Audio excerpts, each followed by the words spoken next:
Good Sunday morning and welcome to this Sunday morning chat. Last week I touched on adult development, the five orders of consciousness proposed by Keegan, which begins with the impulsive mind and goes all the way to the self transforming mind. And I put the spotlight on what a self authoring mind is, that is the fourth stage, which is attained by very, very few adults, around 20 to 25% adults attain that. And to recap what that self authoring mind was, it goes like this: a self authoring mind is able to set limits, it learns to lead, create, and maintain boundaries, knows how to critique and evaluate, and welcomes disagreement and conflict because it is not beholden to others for a sense of self and identity.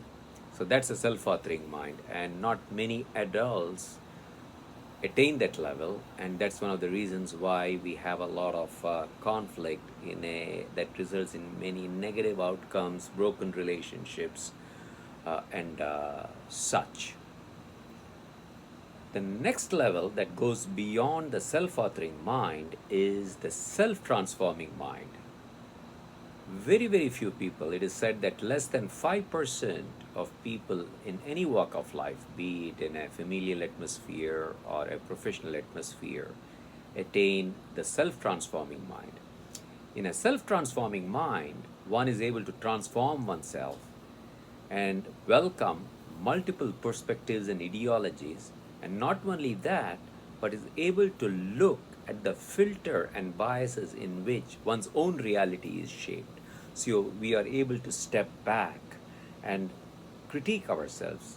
As an example, I bring my own filters and biases, um, and there are some very strong biases, pro biases, that take me into the more rational, scientific, Cartesian, Newtonian worldview of things as to why certain things work this way, why we need evidence, why we need empiricism, and all of that, and why we should eschew superstition and all kinds of foolishness and madness.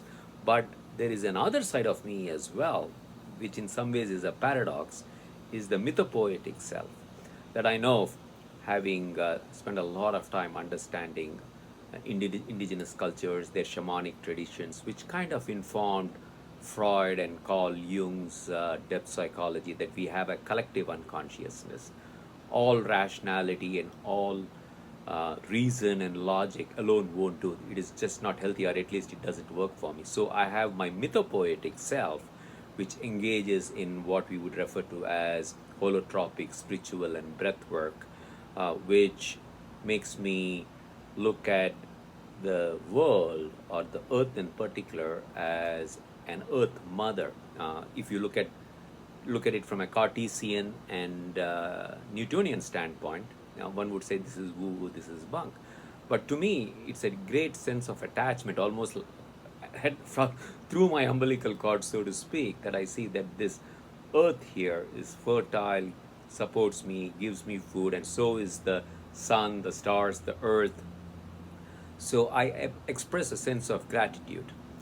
And likewise, there are many others in the world out there with their own views and ideologies, whether they be conservative, whether they be liberal. And if you were to look at the current political situation in the US, where no one wants to talk about in a professional setting, there are a very strong set of pro-Trump supporters, and for whatever reasons, they like, love, adore Trump. And then on the other side of the spectrum, extreme spectrum, or um, somewhat on the let me not say extreme, but on the other side we have supporters who support the current Vice President Kamala Harris, the perspectives, the views, what she brings, and how we need to create the world. Having said that, the best president, in my opinion, would be able to look at these multiple perspectives and ideologies and be a president for all, and able to tolerate conflict, able to tolerate different perspectives, views of the world, welcome that, and use that friction, I say it in a good way, as a crucible to create an America that can be greater than what it was, or far better than what it was, more on a moral and ethical front. Because given our history, both here within the continental United States, as we created a new nation from the embers of British colonialism and some very dark periods in our history that involved ethnic cleansing of indigenous people, and also slavery, as well as the wars that we fought outside the US and caused great harm to people. Uh, we don't want to be that again. We want to be on a very moral, ethical high ground and want to be a different nation. So, a self transforming leader, whether it be in the political front or in an industry front, is welcomed by all, and he or she welcomes all and is able to juggle different perspectives, and also is able to see through their own filter. Because even in industry, every time there is a zeitgeist, or every epoch has a zeitgeist of its own. Everybody, about 30, 40 years ago, we're all Six Sigma proponents, and we're applying it willy-nilly in the areas where it doesn't apply as much, in economics, marketing, finance, and it created mayhem. Likewise, we have these current nuggets that we behold, like agile engineering, the V method of product development, KPIs, OKRs. There are places where all these things work. There are places where they may not work. So we don't want to become beholden to any one thing so steadfastly and turn them into dogmas which actually derail us.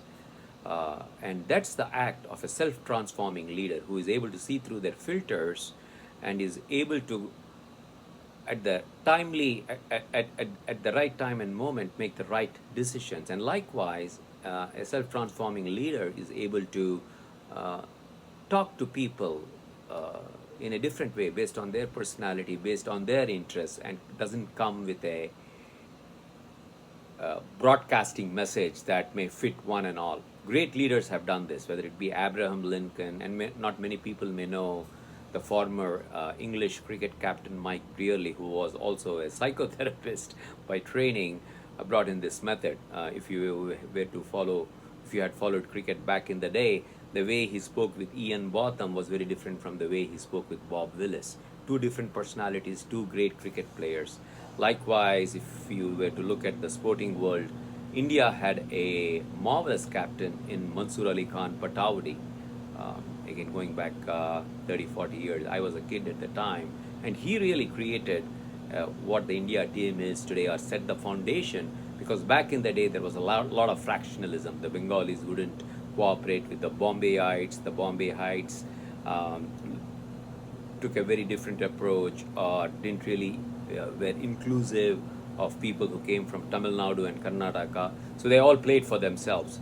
So that's the beauty of a self-transforming leader. I know I have gone for too long, but with this I'll conclude this little 2-episode series on the 5 stages of adult development, and let us all aspire at least to get to the self-authoring stage, and eventually, hopefully, someday to the self-transforming stage. Thank you.